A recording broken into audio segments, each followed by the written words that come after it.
વાત કરીએ ગુજરાતની તો રાજ્યમાં અત્યાર સુધીમાં 68% વધુ વરસાદ વરસી ચૂક્યો છે। જે વરસાદનો બીજો રાઉન્ડ શરૂ થયો તેમાં રાજ્યમાં સૌથી વધારે દક્ષિણ ગુજરાતમાં 72% વરસાદ વરસી ચૂક્યો છે તો 76 ડેમમાં 70 થી 100% જેટલો જળ સંગ્રહ અત્યારે જોવા મળી રહ્યો છે। સરદાર સરોવર ડેમની જો વાત કરીએ 76% થી વધુ જળ સંગ્રહ સરદાર સરોવર ડેમમાં છે। રાજ્યમાં કુલ 26 ડેમ એલર્ટ પર રાખવામાં આવ્યા છે।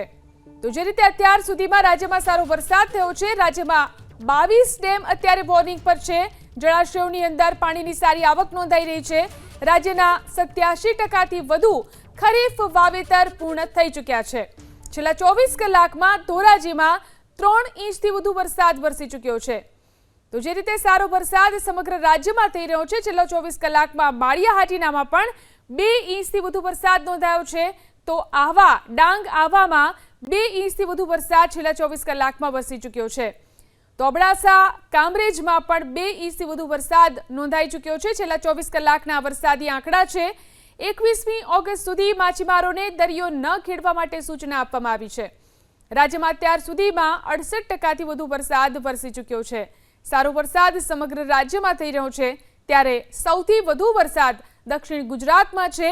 72% જેટલો વરસાદ અત્યાર સુધીમાં વરસી ચૂક્યો છે અને રાજ્યના 76 ડેમમાં 70 થી 100% જળ સંગ્રહ જોવા મળી રહ્યો છે।